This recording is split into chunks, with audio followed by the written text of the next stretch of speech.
우리는 지난 시간에 교회 바깥에 있는 우리 이웃들을 어떻게 사랑하면서 살아가야 할 것인지에 대한 말씀을 함께 살펴보았습니다. 지난 시간 말씀의 요절이 17절이었습니다. 한 번 더 읽어볼까요? 17절 말씀 다 같이 시작. 아무에게도 아들 아들 갚지 말고 모든 사람 앞에서 하나님을 아무에게도 악을 행하지 말라는 거예요. 심지어 되게 악을 행한 사람에게조차도 악을 행하지 마라.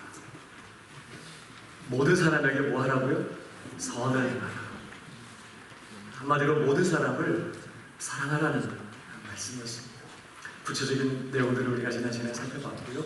자, 이제 오늘 본문에서는요, 한 걸음 더 나아가서 사도는 우리에게 좀 더 도전적인 권면을 하고 있습니다.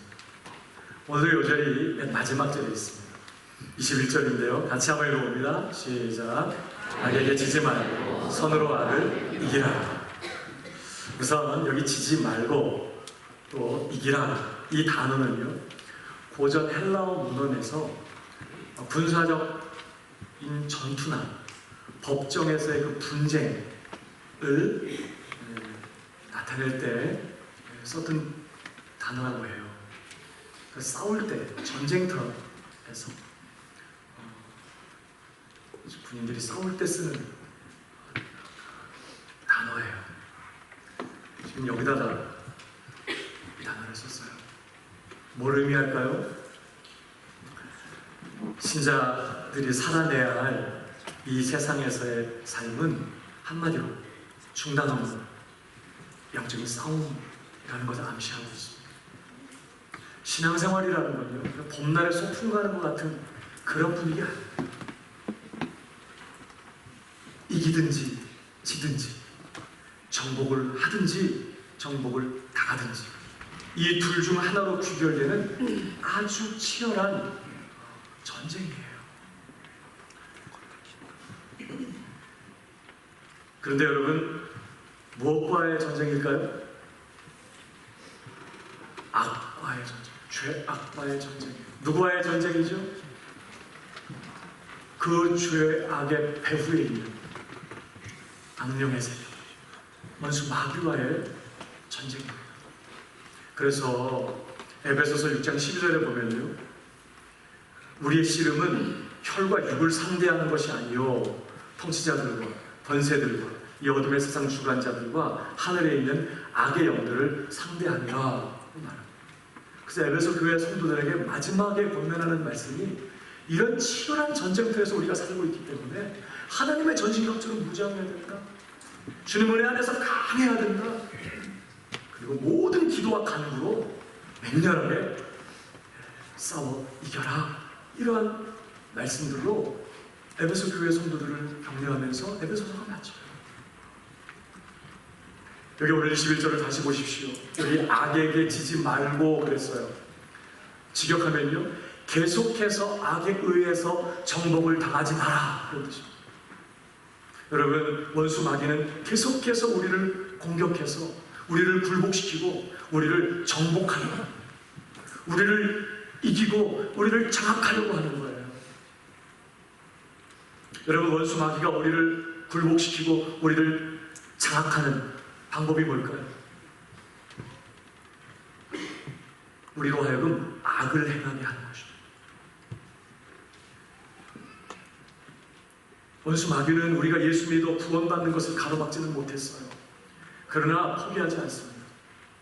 지금도 운서자와 같이 선길자를 두고 찾아다니면서 구원받은 신자들이 하나님의 복을 누리지 못하고 신자로서 힘있게 능력있게 살지 못하고 아주 영적으로 가난하고 비참한 상태에서 완전히 악한 영의 하수인 노릇하며 신자가 말입니다. 그렇게 살도록 얼마든지 할 수 있거든요. 그리고 그렇게 하기 위해서 마귀는 지금도 맹공격을 퍼붓고 있다는 거예요. 그래서 마귀는 우리로 죄를 짓도록 악을 행하도록 계속해서 미혹하고 유혹하고 부추겨요. 결국 우리가 어떤 상황 속에 있든지 악을 행하게 되면 이제 원수에게 지는 것이고, 우리가 악을 행하게 되면 원수가 승리를 하게 돼요. 그러면 어떤 일이 일어나냐? 그가 진정으로 거듭난 신자라면요, 악을 행하고 죄를 짓는다고 해도 지옥에 끌려가는 일은 없어요. 왜? 그리스도 안에 있으면 결코 정죄함이 없고, 예수 그리스도께서 내가 저희들에게 영생을 주노니 영원히 멸망치 않을 것이고 아무도 내 손에서 빼앗을 자가 없다고 했거든요. 그러니까 신자가 죄를 짓든지 원수의 유혹에 넘어져서 악을 행한다고 해도 다시 지옥에 끌려가는 일은 없지만, 우리가 악을 행하게 되면 어떤 일이 벌어지느냐? 원수가 합법적으로 우리의 삶에 강력하게 역사할 수 있는 자기를 내어주게 되는 거예요.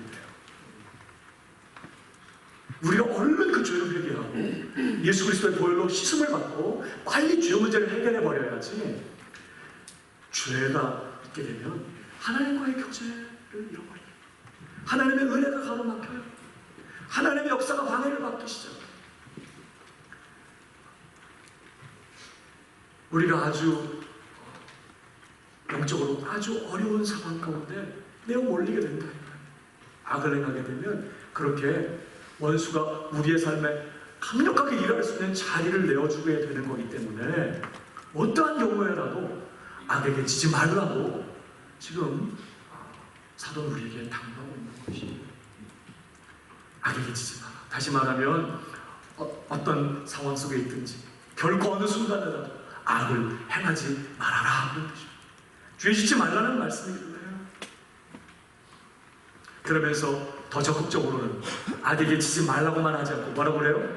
다시 21절 보시면 선으로 악을 이겨라. 이 선으로 악을 이겨라는 이 말씀 속에는 적어도 두 가지 교훈이 담겨 있습니다. 여러분, 우선 왜 우리더러 선으로 악을 이기라고 말해요? 왜 이렇게 말할까? 도대체 뭘 묻는 건지 질문이 애매하긴 해요. 네, 제가 생각해도. 왜 이렇게 말해요? 이길 수 있으니까. 불가능한 일을 성경은 요구하는 법이 없어요. 선으로 악을 이겨라 이렇게 말하는 건 넉넉히 이길 수 있기 때문에 이렇게 말하는 거죠. 문제는 우리가 그걸 잘 몰라요. 이전에 예수님 바깥에 있을 때는요, 늘 죄의 종이었어요. 원수의 종이었어요. 원수 한편이었다고. 죄를 이길 능력과 힘이 우리에게 없었어요. 그러나 이제 그리스도 예수 안에 있는 신자들은요, 이제부터는 악을 이길 수 있는 그런 위치에 있게 되었어요. 우리 예수님이 세상을 이기셨어요. 모든 죄와 사망과 사단의 권세, 원수의 세력을 다 정복하셨어요. 그 주님 안에서, 그 주님으로 말미암아 우리도 악을 넉넉히 이길 수 있는 그러한 존재가 됐다 이 말이에요. 그러니까 이 말씀 속에는 우리가 어떤 존재인지를 놓치지 말라는 의미가 담겨 있는 것입니다. 이길 수 있기 때문에, 이길 수 있으니까 말씀하는 거죠. 여러분, 그래서 이미 로마서 8장 37절에 이렇게 말씀했습니다. 우리 한번 읽어볼까요? 다 같이 시작. 이 모든 일에 우리를 사랑하시는 이로 말미암아 우리가 간신히 이기는 것도 아니에요.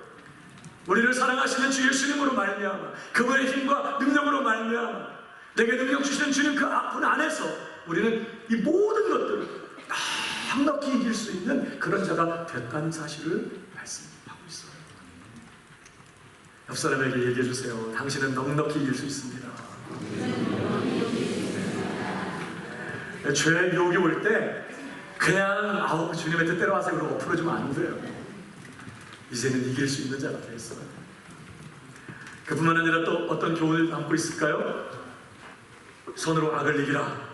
21절에 이 말씀 안에는요, 우리가 악을 이길 수 있는 존재가 됐는데 악을 이길 수 있는 무기가 있다는 거예요. 악을 이길 수 있는 유일한 방법이 있어요. 뭐죠? 선으로 악을 이기라고 했죠. 이제 돌아왔어요. 선으로 악을 이기라고 했어요. 그럼 우리가 악을 이길 수 있는 유일한 방법이 뭐예요? 선을 행하는 것입니다. 그래서 이 원문에 선으로 악을 이기라는 이 말씀은 선을 행함으로 계속해서 악을 정복하라, 악을 이겨라, 그런 뜻이에요. 여러분, 우리가 악을 행하지 않는 것으로는 부족해요. 원수가 계속해서 우리를 공격할 때 계속 얻어 터지지만 쓰러지지 않아. 뭐 계속 공격해봐도 안 쓰러져. 나는 그래갖고는 이길 수 없어요. 쓰러지진 않지만 이기려면 원수를 공격해야 돼. 적극적으로 거세게 몰아쳐야 돼. 그 방법이 뭐냐? 선을 행하는 거예요. 악이 우리를 공격할 때 사실 우리 안에서는요, 함께 악을 행하고자 하는 유혹이 일어나요. 누가 나를 미워할 때 같이 미워하고, 누가 나를 칠 때 같이 치고, 같이 맞받아서 악을 악으로 갚고 싶은 유혹이 일어나요. 그럴 때 그 유혹에 굴복해가지고 악을 행하면 지는 거예요. 부러움은 지는 게 아니라 악을 행하면 지는 거예요. 그러니까 거세게 강력하게 악이 우리를 공격할 때 우리는 어떻게 해야 돼요? 거세게 선을 행해야 되는 거예요. 맹렬하게 공격을 해야 되는 거예요. 어떻게? 선을 행하는 거예요. 우리는 오직 선을 행함으로써만 악을 이길 수 있어요. 사실은 우리가 어렵성을 기억하는 것이죠. 그리고 바로 이렇게 악에게 지지 않고, 이 악이 넘쳐나는 세상 속에서 말입니다. 악에게 지지 않고 선으로서 악을 이기는 이러한 삶이 바로 하나님이 우리를 부르신 하나님의 부르심이에요. 그렇게 살라고. 우리를 바로 죄악도 없는, 악의 공격도 없는 하늘나라로 데려갈 수 있지만, 이 치열한 전쟁터에서 악의 유혹이 끊임없이 우리를 몰아치는 상황 속에서 말입니다. 우리가 악에게 굴복하지 않고 맹렬하게 거세게 선을 행함으로써 악을 이기는 이런 삶을 통해서 하나님은 우리를 강하게 만드세요. 전쟁을 통해서 전사가, 위대한 전사가 태어나거든요. 위대한 전사는 엄마 뱃속에서 태어나는 게 아니에요. 전쟁터에서 만들어지는 거예요. 하나님은 그렇게 우리를 전쟁터에 한복판으로 데리고 몰아요. 걱정하지 마, 내가 뒤에 있을게. 너 넉넉히 이길 수 있어. 모든 힘과 자원 내가 다 부어줄 테니까 너 한번 맞붙어봐.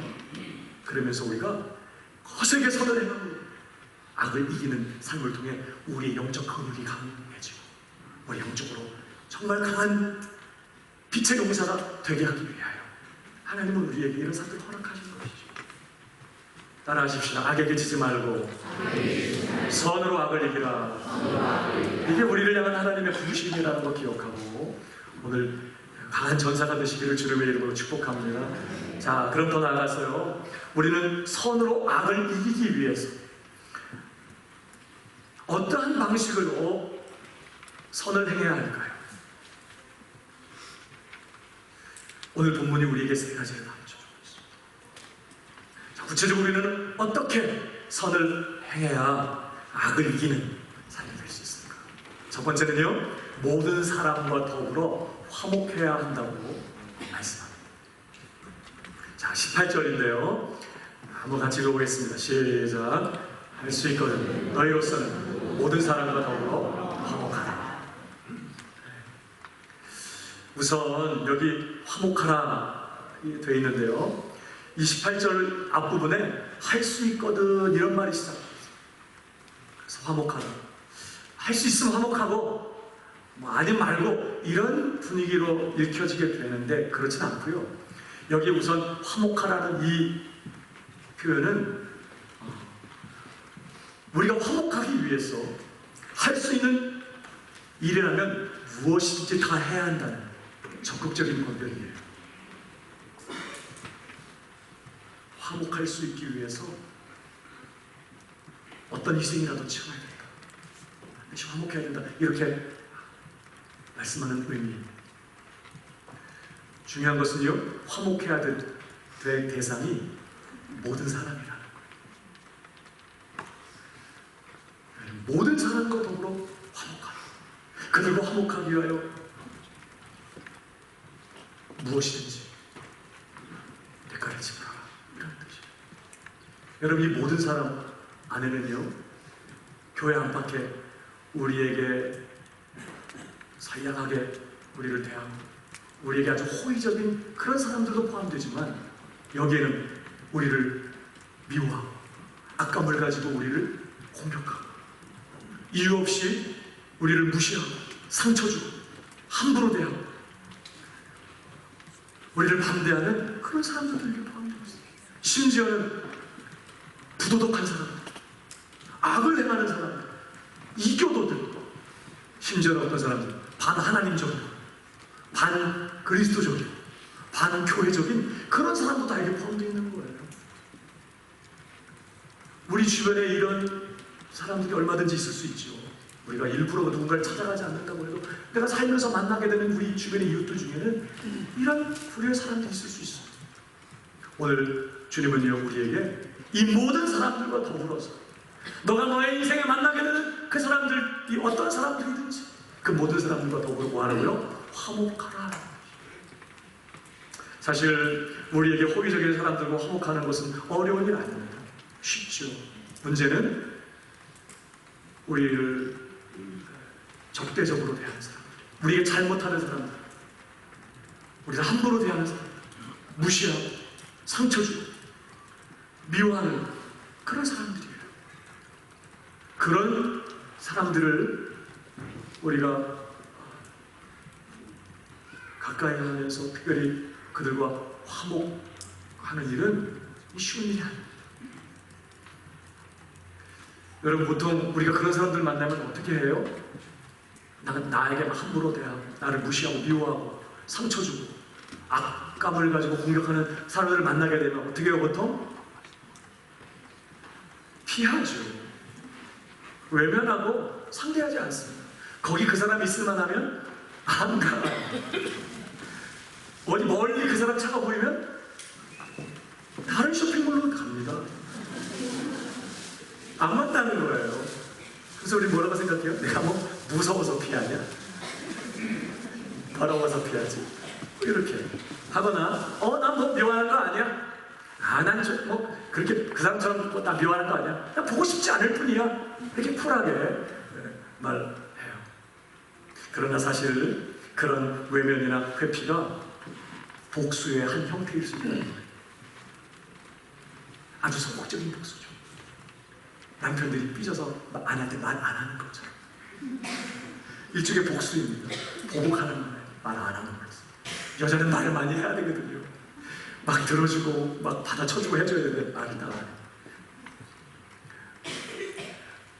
이런 외면이나 회피가 얼굴 보지 않는 것이, 상대하지 않는 것이 내 쪽에서는 어떤 의미의 복수일 수 있다는 거예요. 오늘 본문은 뭐라고 얘기하는 겁니까? 너희는 모든 사람과 더불어 화목하라는 이 말씀은요, 그렇게 우리에게 잘못하는 사람을 외면하거나 회피하지 말라는 거예요. 적극적으로 그들에게 다가가고 그들과 화해하고 그들과 화목하기 위하여 할 수 있는 모든 노력을 기울여야 한다는 것입니다. 우리가 보기 싫다고 외면하면서 관계를 끊고 산다면 결국 악에게 지는 것이에요. 그러니까 부러우면 지는 게 아니라 안 풀면 지는 거예요. 삐져서 말 안 하고 있으면 지는 거예요. 그러니까 오늘부터 빨리 풀어요. 금방만 잠깐만 삐지고 얼른 풀어서 없는 사람처럼 아니 이미 뭐 장례식 치르고 난 이미 죽었습니다. 주님과 함께 죽었습니다 하고 사는데 뭐가 문제예요? 물론 회복이 지금 당장은 아주 어려울 수 있어요. 제가 주중에도 한 가정 신방하면서 말씀을 들으면서 울 뻔했죠. 너무 그들이 당한 상처가 크게 느껴졌어요. 어떻게 그렇게 힘든 상황을 견뎌왔을까 싶으니까 마음이 너무 아프더라고요. 너무 깊은 상처를 가지고 있어요. 지금 당장에는 그런 마음을 가지고 그렇게 상처 준 사람들에게 다가가거나 관계를 풀 수 있는 그런 여지가, 어떤 그런 여건이 되지 않아요. 그럴 수 있어요. 그러나 우리는 기대해야 돼요. 하나님 저희 은혜를 주세요. 이 관계가 이렇게 끝나지 않게 해주세요. 다시 관계가 회복될 수 있게 해주세요. 우리 은혜를 구하면서 그 관계가 회복되기를 위해서 애쓰고 노력을 해야 한다는 것이죠. 특별히 이 명령에는요, 그러나 하나의 조건이 있습니다. 오늘 다시 보세요. 18절, 할 수 있거든 너희로서는 모든 사람과 더불어 건강. 조건이 할 수 있거든. 직역하면 만일 너희가 할 수 있다면, 이 말은 우리가 할 수 없는 상황도 있다는 것을 얘기하는 거예요. 그 사람과 화목하기 위해서 하나님이 미워하시는 악과 타협을 해야 된다든지, 그 사람과 화해하고 관계를 회복하기 위해서 하나님이 기뻐하시는 뜻과 반대되는 어떤 일들을 용납해야 되는 것이라면 그건 화해할 수 없는 상황인데요. 우리는 모든 사람과 화목하기 위하여 가능한 모든 노력을 기울여야 합니다. 그것을 위해서 적지 않은 희생을 감수해야 될 수도 있어요. 자존심을 버리고 모욕을 당하고 얻어맞는 그런 수치를 당해야 될 수도 있어요. 그러나 죄와 타협하면서 하나님의 뜻이 아닌 것을 용납하면서까지 화목해야 되는 건 아니라는 거예요. 사랑이라는 미명하에 평화를 위한 것이라는 것을 평화를 위해서 무엇이든지 다 받아들이고 하나님이 원치 않는 것들까지 다 용납해야 되는 건 아니라는 거죠. 우리가 다른 모든 사람들과 화목해야 합니다. 그것을 위해서 노력해야 돼요. 그런 은혜가 있기를 주님의 이름으로 축복합니다. 그러나 중요한 건 뭐라고 하면 하나님의 뜻 안에서 우리가 하나님을 최고로 존중히 여기면서 하나님 경외하는 마음으로 다른 사람들과 화목하는 일을 해야 된다는 거예요. 사랑하는 여러분, 깨어진 관계가 회복되는 역사가 있게 되기를 주님의 이름으로 축복합니다. 그런 은혜를 사모하십시오. 그 일을 위해서 기다리지 말고 오늘 먼저 손을 내밀고 먼저 행동해야 된다. 우리가 필요한 모든 노력을 기울여야 한다 말씀하고 있는 거예요. 주님의 뜻 안에서 말이에요. 자, 이것이 우리가 선으로 악을 이기는 첫 번째 방식이에요. 모든 사람과 더불어 화목하고, 특별히 여기 어디에 강조점이 있을까요? 잘못하는 사람들, 원수와 더불어 화목하는 거예요. 그러니까 원수 맺고 관계 끊고 안 보고 살면 지는 겁니다. 화목하는 게 이기는 거예요. 자, 더 나아가서 두 번째, 우리가 악을 이기기 위하여 어떤 방식으로 선을 행해야 되는가? 절대로 보복하지 않는 것입니다. 복수하지 않는 거예요. 그 원수의 문제를 하나님께 맡겨드리는 것입니다. 그게 우리가 악을 이기는, 선으로 악을 이기는 두 번째 방식이에요. 자, 19절을 보실까요? 내 사랑하는 자들아, 너희가 친히 원수를 갚지 말고 하나님의 진노하심에 맡기라. 여기 너희가 친히 원수를 갚지 말고 이렇게 되어 있는데요, 이 원문의 표현은 그 뉘앙스가 개인적으로 보복하는 일을 절대로 하지 말라는 그런 의미예요. 강조하는 표현이에요. 그러니까 절대로 개인적으로 보복하지 마라, 그런 뜻입니다. 뉘앙스가. 그럼 어떻게 하라고요? 하나님의 진노하심에, 하나님의 공의로운 심판에 그 원수를 맡기라. 네가 복수하지 마라. 절대로 네가 개인적으로 복수하지 마라. 하나님의 손에 맡겨라. 이 맡기라는 이 명령형 동사가요, 시제가 부정과거형. 헬라어의 부정과거형은 동작이 단번에 끝난 것을, 단번에 이루어진 것을 표현하거든요. 단순히 과거에 있었던 일만을 얘기하는 게 아니라 어떤 동작이 단번에 이루어진 것을 말할 때도 이 부정과거형을 썼어요. 그러니까 자, 원수를 하나님께 맡길 때 하나님께서 그 원수를 갚아주시고 판단해주시고 심판해주시고 하나님께서 갚아주시기를 바라면서 하나님께 맡길 때 맡길까 말까 망설이지 말라는 거예요. 머뭇거리지 말라는 거예요. 주저하지 말라는 거예요. 단호하게 단번에 하나님 손에 다 맡기라는 거예요. 마치 원래부터 하나님 것이었던 것 같이, 마치 우리가 11조 뛸 때처럼 우리 한 달 수입이 들어와요. 그 모든 것이 하나님께서 내게 주신 거예요. 열심히 건강 주셔서 일 더 주셔서 일할 수 있게 하시고 그런 것들 통해서 우리의 삶에 하나님이 필요를 채우세요. 하나님이 공급자시죠. 우리가 10의 1조를 떼는 것은 뭐예요? 바로 하나님이 내 삶의 공급자시라는 신앙 고백이에요. 이 모든 것이 하나님의 것이라고 하는 신앙 고백이에요. 11조. 11조는 내 것이라고 했어. 그러니까 우리가 11조 뛸 때 그냥 단호하게 이거 하나님 거니까 탁 잘라서 탁 드려야 되는 것처럼 이 원수의 문제를 하나님께 맡길 때도 맡기라, 이게 드릴까 말까, 맡겨야 되나 말아야 되나 머뭇거리고 주저하는 게 아니라 단번에 단호하게 하나님께 탁 내어드리는 거예요. 그러니까 오늘 이 본문의 뜻은 이런 겁니다. 절대로 원수를 개인적으로 복수하지 마라. 원수가 하는 그 문제를 하나님 손에 단호하게 맡겨드려라. 이런 뉘앙스예요. 왜 그래야 되죠? 두 가지 이유 때문에 그렇습니다. 오늘 여기 다시 19절 다시 보세요. 기록되었으니 원수 갚는 것이 내게 있으니 내가 갚으리라고 주께서 말씀하시니라 그랬어요.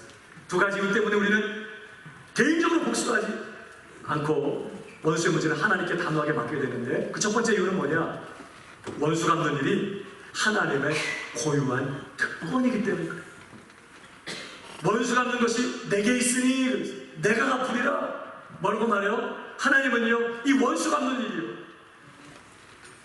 악인을 징벌하고 심판하는 이 일이 내일이다, 내일, 이렇게 말씀하시는 거예요. 하나님의 고유한 특권이에요. 그건 하나님의 일이라고요. 내가 하겠다, 내가. 손대지 마라. 그러니까 어떤 성도님들 중에는 뭐 하나님 바쁘실 때 이거까지 하나님께서, 하나님 더 중요한 일 하세요. 내 원수는 내가 갚을게요. 하나님 도와드리겠다고 나서는 분들이 있어요. 하나님 굉장히 싫어하세요. 그건 월권이에요. 하나님께 도움이 되는 게 아니라 오히려 하나님을 무시하는 행동이라고. 그러니까 남을 심판하고 복수하고 보응하는 이 일은 하나님의 공백 특권이다 하는 사실을 우리가 기억. 그래서 하나님께 맡겨야 되는 거예요. 개인적으로 우리가 복수해서는 안 되는 거예요. 더 나아가 두 번째 이유가 무엇입니까? 우리는 악인을 심판할 수 있는, 악인을 판단하고 심판할 수 있는 능력은 오직 전능하신 하나님께만 있기 때문에 그렇습니다. 우리는요, 판단이 정확하지가 않습니다. 특별히 사람에 대해서 판단할 때 그 판단이 정확하지가 않아요. 우리는 외적인 모습만 보고 그 순간에 그 한 모습만 보고 그 사람을 평가할 때가 많은데 얼마나 많이 실수하는지 몰라요. 오해하고. 우리의 판단은 굉장히 믿을 만한 게 못해요. 사람의 모든 것을 정확히 판단하시고 그를 선악간에 정확하게 심판하실 수 있는 분은 전능하신 하나님밖에 없어요. 그 하나님만 한치 오차도 없이 정확하게 보시고 판단하시고 심판하실 수 있어요. 그리고 그 하나님께서 적절한 시간, 하나님의 방법으로 그렇게 악인을, 죄를, 악을 심판하실 거예요. 그러므로 우리가 할 일은 그 하나님께 맡기는 거예요. 여러분, 우리 예수님도 베드로전서 2장 23절을 보십시오. 그렇게 하셨어요. 같이 한번 읽어볼까요? 다 같이 시작. 맞대어 욕하지 아니하시고 고난을 당하시되 미워하지 아니하시고 오직 공의로 심판하시는 이에게 부탁하시고. 예수님조차 복수하는 일을 하나님께 맡겼어요.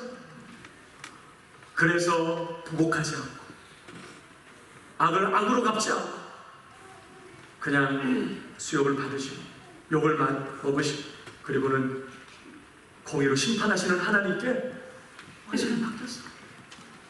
우리는 얼마나 더 그래야 되겠어요. 예수님도 그렇게 하십니다. 그러니까 만일 우리가 내가 복수하겠다고 그 사람을 판단하고 정죄하면서 내가 그 사람 복수하겠다고 어떤 모양으로든지 칼을 뽑아들고 보복한다면 그것은 하나님보다 내가 더 지혜롭다고 여기는 교만이고요. 무엇보다 하나님을 믿지 못하는 불신앙이에요. 하나님이 어련히 알아서 그분의 일을 하실 건데 그분이 가장 정확한 방법, 아니 아직 그분이 남겨놓고 기다리고 계신다면 뭔가 높으신 뜻이 있는 거죠. 하나님 그분이 실수하지 않으시거든요. 그 하나님을 믿지 못하는 거예요. 내가 복수한다는 거예요. 엄청난 불신앙이기 때문에 내가 복수하는 것은 하나님께 악을 행하는 일이에요. 하나님 앞에서 나를 높이고 하나님을 무시하고 믿지 못하는 그런 일이 되는 것이죠. 그러므로 부러우면 지는 게 아니라 어떤 식으로든지 복수하는지 어떤 식으로든지 보복하고 악감을 가지고 어떤 식으로든지 공격하게 된다면 그게 지혜로운 거예요. 사랑하는 여러분, 그 하나님을 신뢰하실 수 있기를 주님의 이름으로 축복합니다. 내게 잘못한 사람을, 나를 미워하는 그 사람을 그냥 하나님 손에 맡겨요. 그게 서로 악을 이기는 방식이라고요.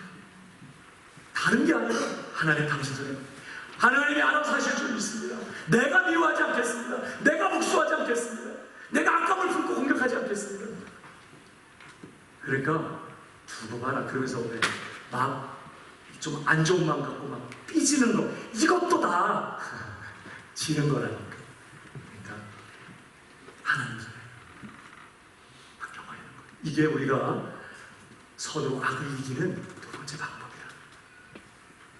그런 은혜가 저와 여러분의 있기를 주님의 이름으로 축복합니다. 자, 세 번째는요, 우리가 선으로 악을 이기기 위해서 어떤 방식으로 선을 행해야 되는가? 원수를 선대하는 것입니다. 20절에 기록하고 있죠? 자, 앞부분만 한번 읽어보겠습니다. 다같이 시작. 네 원수가 줄이거든 먹이고 목마르거든 마시게 하라. 줄이거든 먹이고 목마르거든 마시게 하라. 현재형 명령형. 그러니까 이 말은 계속해서 마시라, 계속해서 먹여라 그런 뜻이에요. 권경에 처한 네 원수를 볼 때 아이고 꽃이다 잘됐다 그래 역시 하나님 살아계시지 그러면서 절대로 마음에 즐거워하거나 마음에 고소한 마음 품지 말라는 거예요. 여러분 잠언서에 보면요 절대 네 원수가 공경을 당했을 때 기뻐하지 말라고 그랬어요. 혹시 주인이 네 모습을 보고 그 원수에게서 그 재앙을 옮기실까 두려워 이런 말씀. 그러니까 하나님 그걸 되게 싫어하신다는 뜻이죠. 오히려 권경에 처한 원수를 볼 때 어떻게 하라고요? 먹이라는 거예요. 먹이라는 건요, 아니 드시오 그리고 던져주고 하는 게 아닙니다. 먹이는 거 어떻게 하는 거죠? 쓰러져 자빠져 있는 그 사람을 이렇게 붙이고 떠서 먹여주는 거예요. 내 물병을 열어서 그 입에 넣어주는 거예요. 먹이고 마시고라. 한마디로 공경에 처한 원수를 선대하라는 거예요. 그러면서 하는 말씀이 그리함으로 네가 숯불을 그 머리에 쌓아 놓으리라. 이 잠언서에 있는 말씀들을 인용한 말씀인데요. 이 그리함으로 숯불을 그 머리에 쌓아 놓으리라. 해석이 좀 여러 가지가 나와요. 어려운 말씀이에요. 가장 타당성 있는 해석이 한 두 가지 정도 있다고 생각합니다.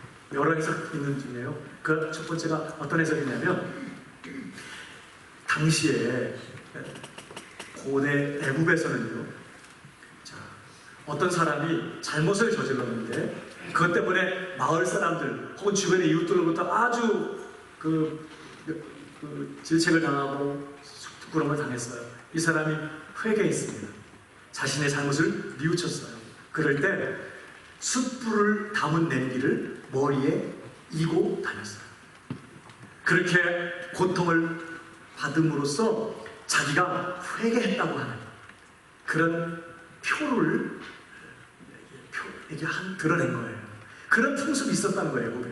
이 말씀이 그런 애굽의 풍습을 묘사했다는 것입니다.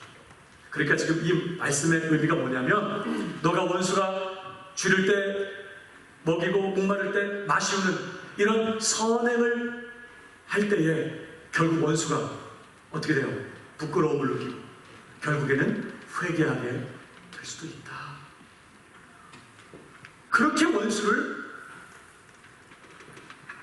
선대함으로써 원수가 회개할 수 있도록 해라. 그게 선으로 악을 이기는 방법이다. 이제 이런 의미로 해석하는 거죠.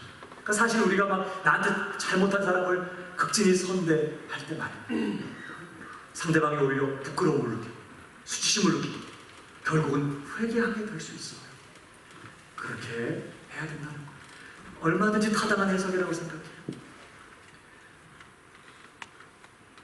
그러나 또 한 가지 해석이 있어요. 고대 근동에 있었던 풍습을 묘사한 건데 뭐냐면, 지금은 집집에 불씨를 남겨놓을 필요가 없어요.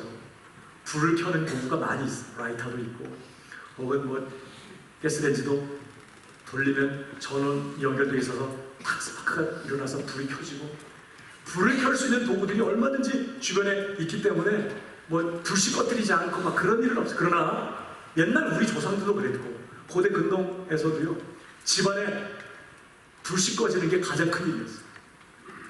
불을 쉽게 피울 수 있는 때가 아니거든요. 불을 한번 피워보셨어요? 막 성냥 없는 데만 비벼갖고 그러니까 불을 피우는 게 쉽지 않은데 이 불씨를 꺼뜨리는 일은 아주 큰 일이에요. 그래서 집에서 살림하는 주부의 가장 최고의 사명 중에 하나가 뭐냐? 불씨를 꺼뜨리지 않는 거예요. 낮에 그 불씨를 피워서 불을 떼서 음식을 지어 먹고, 밤이 되면 기온이 굉장히 낮아지잖아요. 그 불씨를 이제 담아서 화로에 넣어가지고 온 가족들이 따뜻하게 밤을 지새요. 또 아침이 되면 다시 거기다 불을 붙여서 또 음식을 해먹고, 항상 집안에 불씨가 있어야 됩니다. 근데 만약에 실수해갖고 불씨가 꺼졌다, 어떻게 해야 돼요? 옆집으로 빌리러 가야 됩니다. 냄비를 이고 불씨를 빌리러 옆집으로 가요. 아유, 다음에 혹시 되게 불씨 꺼지면 우리 거 빌려드릴 테니까 이건 좀 불씨 빌려주세요. 여러분, 이 불씨가요 넉넉하지가 않아요. 이게 남 주고 나면 불씨가 확 줄어드는데 그럼 금방 꺼지게 되니까, 다른 사람에게 불씨를 빌려준다는 것은 이건 굉장히 또 큰 일이에요. 이건 정말 친한 사람에게 베푸는 가장 큰 호의예요. 쉽게 불씨를 빌려줄 수 없거든요. 그런 풍습을 반영했다는 거예요. 생각해봐요. 맨날 동네 다니면서 나 욕하고 나에 대해서 안 좋은 얘기하고 맨날 뒤에서 험담하고 그러던 원수들을 다는 그 사람이 불씨가 꺼졌어. 근데 이 사람이 이제 우리 집에 못 오고 옆집에 돌아다니면서 막 불씨를 구하러 다니는데 얻지를 못한 거예요. 우리도 별로 없어요, 안 돼요, 이래서 불씨를 얻지 못해서 결국 우리 집까지 왔어. 그 원수가 냄비를 이고 불씨 빌려달라고 왔을 때 여러분 어떻게 해야 되죠? 아이고, 하나님 감사합니다. 역시 하나님 살아계셔. 나 사랑하는 거 맞아. 그래요? 그냥 한번 기회다. 그래서 그냥 매몰차게 그냥 내쫓아서 복수하죠? 어떻게 하라는 거예요? 그렇게 원수가 불씨를 얻으러 왔습니다. 아무 말 하지 말고 영접해서 네 집안에 화로에 담겨있는 불씨 한 움큼을 그의 냄비에 담아주고 그의 머리에 이어주라는 거예요. 얼마나 추웠냐, 얼마나 힘들었냐, 그러면서 한묶음 부시를 이어주어서 보내라는 거예요. 그렇게 선을 행하라는 뜻이에요. 이건 최고의 선행이에요. 누구에게? 원수. 그러니까 지금 이 이러한 해석도 아주 일리가 있는 해석이라고 생각합니다. 요점은 뭐예요? 원수에게 선을 행하라는 거예요. 원수가 공경에 처했을 때 마음으로 기뻐하고 그게 아무런 도움도 주지 않는다면 악이 지는 것입니다. 적극적으로 그 원수의 문제는 하나님 손에 맡기고 그를 판단하시고 심판하시는 그는 공의로우신 우리 하나님 손에 맡기고 나는 그를 용서하고 그를 사랑하고 친절을 베풀고 선을 행해야 된다는 거예요. 어느 정도까지?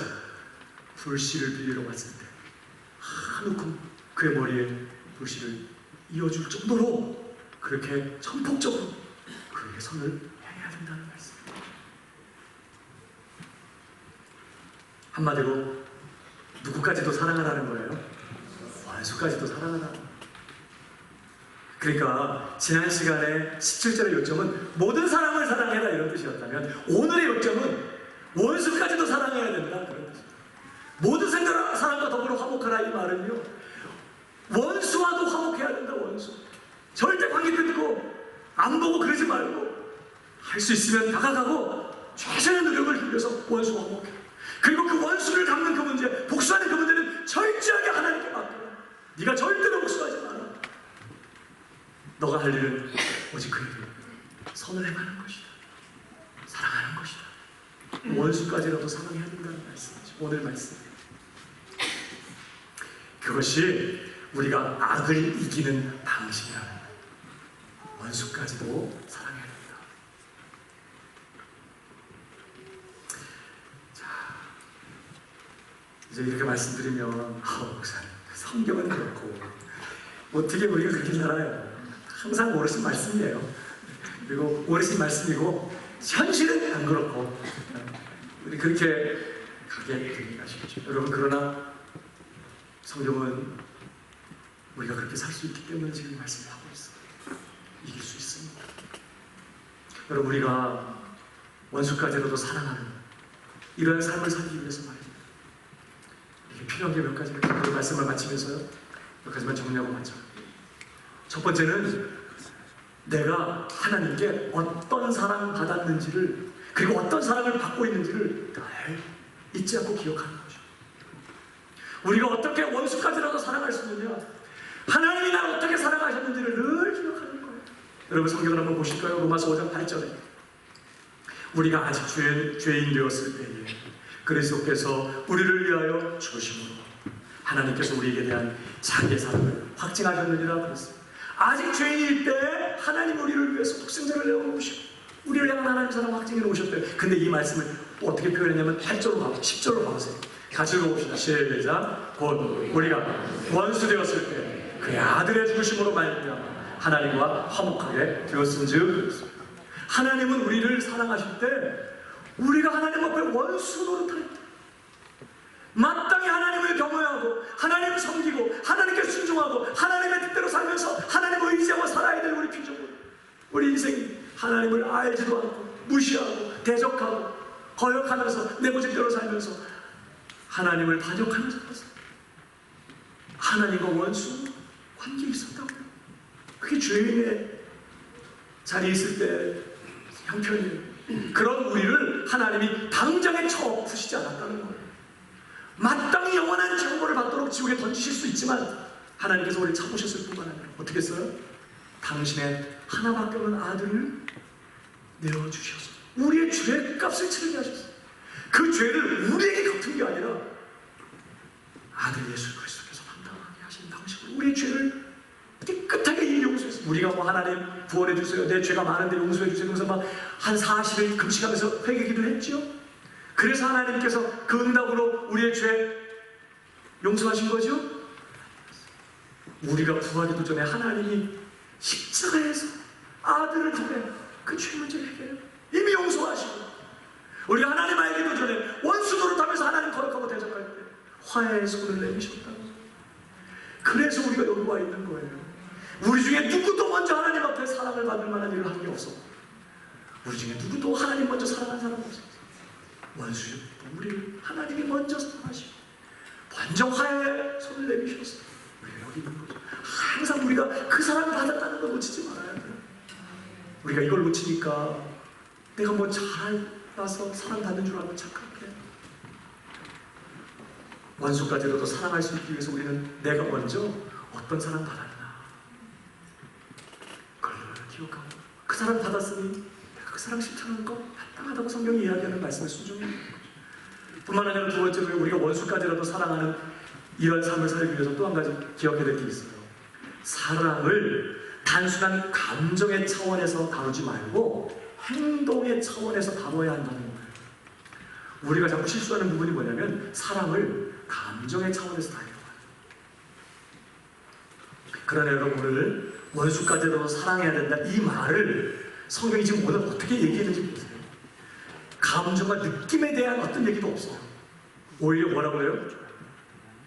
모든 사람과 더불어 화목하라. 원수까지라도 화목해야 된다. 원수 갚는 일을 하나님께 맡겨라. 너가 직접 원수 갚지 말고 하나님 손에 맡겨라. 그리고 최선의 것으로 원수를 선대해라.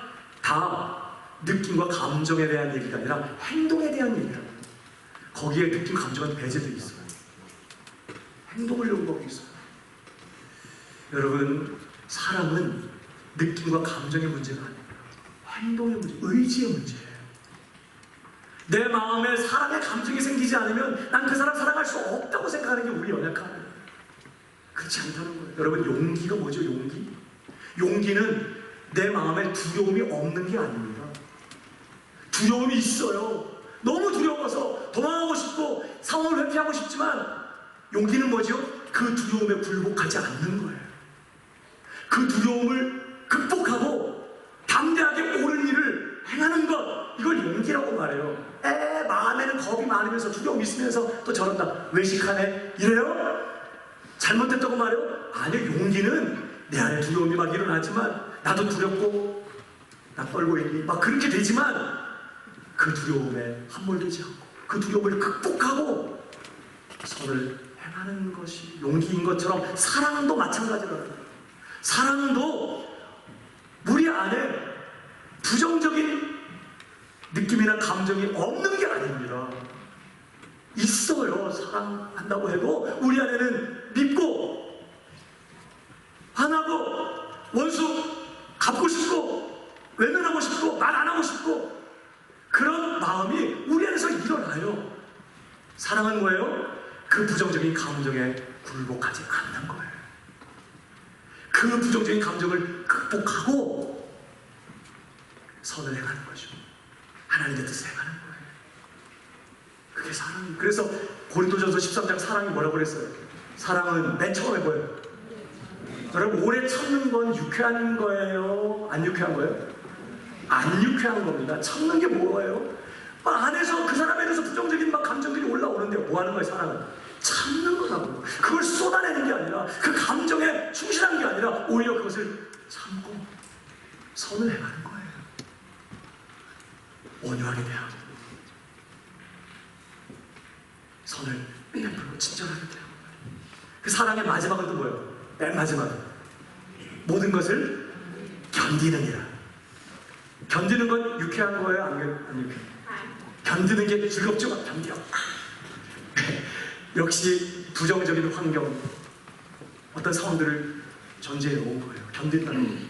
그러니까 사랑은 처음부터 마지막까지가 참고 견디는 거예요.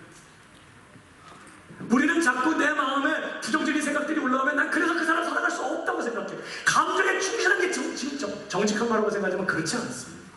사랑은 내 안에 부정적인 감정을 극복하고 보복하고 싶지만, 내가 손보고 싶지만, 얼굴 보지 않고 싶지만, 피하고 싶지만, 손 내밀고 싶지 않지만 그 감정을 극복하고 하나님의 뜻을 행하는 것이죠.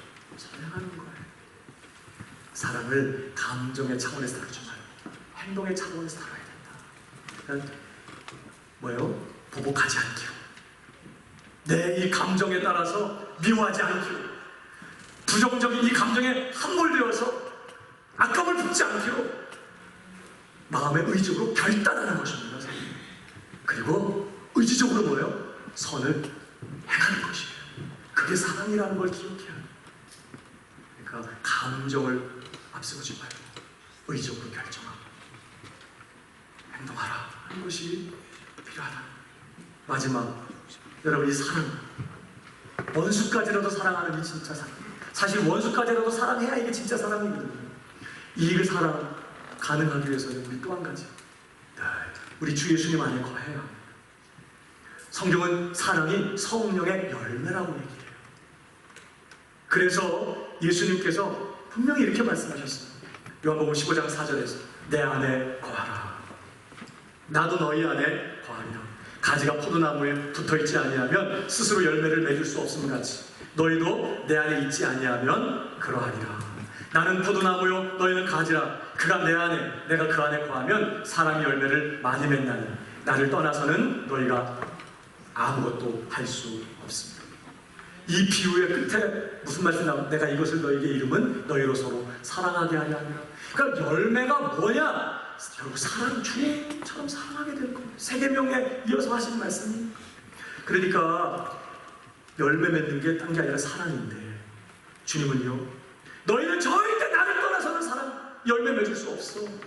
그러므로 내 안에 거하라. 나도 너희 안에 거하겠다.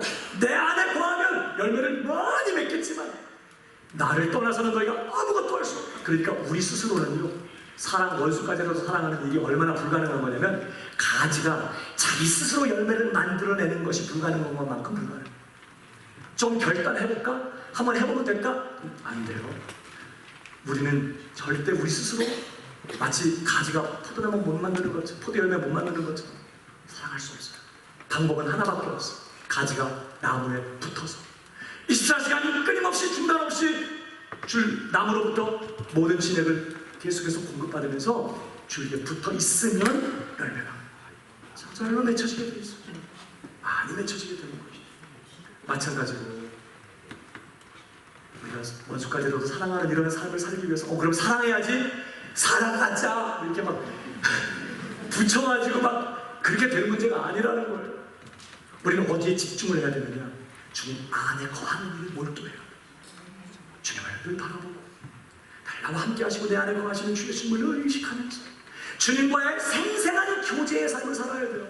종교생활하지 말고 예배 시간이라고 그냥 왔다가 예배 참석하고 의식에 참여하고 그냥 끝나고 또 돌아가서 또 그렇게 살지 말고 늘 누가 나와 함께 하시는지, 누가 내 곁에 계시는지, 누가 나의 힘이 되셨고 능력이 되시고 나의 피난처이시고 나의 모든 것 되셨는지를 늘 기억하고, 주님 떠나서는 오늘 내가 아무것도 할 수 없음을 고백하면서 늘 그 주님께 붙어서 주님께 내 마음을 쏟고 그 주님의 마음을 구하고 주님과 살아있는 생생한 교제의 삶을 사는 게 중요하다는 거예요.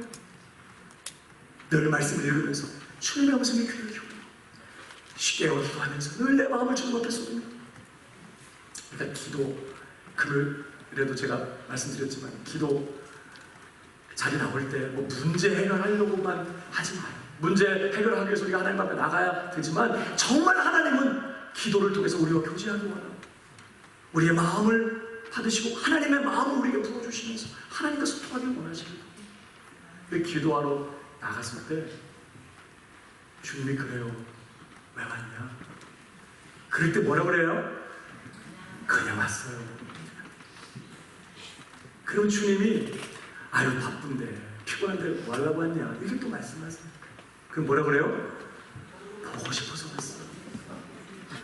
그럼 주님이 너무너무 좋아요. 그럼 주님이 꼭 하시는 말씀이 있어. 오죽하?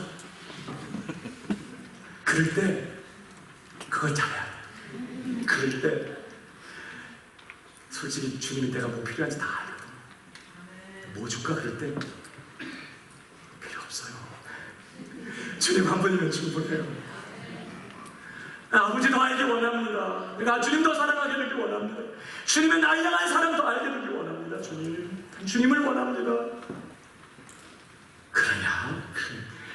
주님이 오셔서 마음을 부어주시고, 그러니까 주님과 친밀해져. 주님이 나를 얼마나 사랑하시는지, 나를 얼마나 귀하게 여기시는지, 그거 어떻게 신실하시는지 다 주님을 만나고 그 주님 안에서 그것을 확인하면서 말입니다. 주님의 그 사랑 안에 거하는 것이 있어야 사랑의 열매가 맺혀지지. 그냥 사랑하자, 사랑해, 종교적인 의무로 사랑하려고 하면 율법이 되어버리고, 사랑해봐야 내 의가 되고, 사랑은 진정한 사랑 아니에요. 작심 3일, 길어야 3일입니다. 여러분, 그래서 오늘 아까 읽었던 말씀 한 번만 더 볼까요? 로마서 8장 37절에 이렇게 말씀했어요. 자, 다시 읽어봐요. 시작. 로마서 8장 30, 맨 마지막. 네. 다 같이 시작. 사랑하시는 이로 말입니다. 우리가 사실 이게 무슨 말씀이냐면 여러 가지 환난, 핍박, 우리를 악감을 가지고 공격하는 세상의 그 공격 앞에 우리가 노출되어 있지만, 그러나 우리가 이 모든 일에 누구로 말미암아? 우리를 사랑하시는 이로 말미암아 우리가 넉넉히 이긴다는 거예요. 여기 예수님으로 말미암아 이렇게 써도 문제 없어요. 그 능력 많으신 주님으로 말미암아, 세상 이기신 주님으로 말미암아 우리가 넉넉히 이기느니라 이렇게 써도 될 말을 우리를 사랑하시는 이로 말미암아 넉넉히, 그러니까 넉넉히 이길 수 있기 위해서 우리는 주님의 그 사랑을 누리고 그 주님의 사랑 안에 거하면서 그 사랑을 맛보고 그 사랑에 감격하고 늘 그 사랑에 겨워 살아가는 그런 가운데 있어야 된다는 거예요. 그 사랑하시는 주님으로 말미암아서 우리는 넉넉히 이길 수 있다. 악감을 가지고 원수에게 보복하지 않고 내 안에 은혜가 넘치고 주님의 사랑이 넘칠 때 내가 먼저 손을 내밀 수 있는 마음이 생겨요. 보복하지 않고 그 사람을 하나님께 맡기고 끝까지 그에게 선을 행할 수 있는 마음의 여유가 생기는 거예요. 그래서 제가 아까 얼핏 말씀드렸던 우리 성도 가정에서 그 얘기를 듣고 제가 드린 말씀은 다른 말 못하겠더라고요. 그래도 화해해야 됩니다. 용서하시지요. 그냥 제가 드린 말씀은 그거였어요. 그냥 주님 안에 거하세요. 주님을 바라보고 주님과 친해지세요.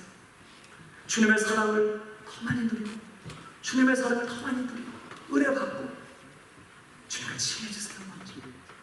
그러다 보면 주님께서 마음도 주시고 인도하실 거예요. 그러니까 그거 다 주님께 맡기고 지금 억지로 뭘 하려고 하지 마. 그냥 그 아픈 마음 가지고 주님 앞에 나가고 주님과 친해지세요. 그렇게밖에는 말할 수가 없었죠. 사랑하는 여러분, 주님 안에 거하는 저와 여러분들에게 축복합니다. 살아있는 교제를 통해서 주님의 사랑을 누리는 자리에 있을 때 원수까지 사랑하는 일이 가능합니다. 자, 우리는 악에게 지지 않고 선으로 악을 이기되 넉넉히 이기도록 부름받은 하나님의 자녀들이다 라는 사실을 기억하고 이 넉넉히 이 부르심을 이루어가는 우리 광명의 성도들이 다 되시길 우리 주님의 이름으로 축복합니다.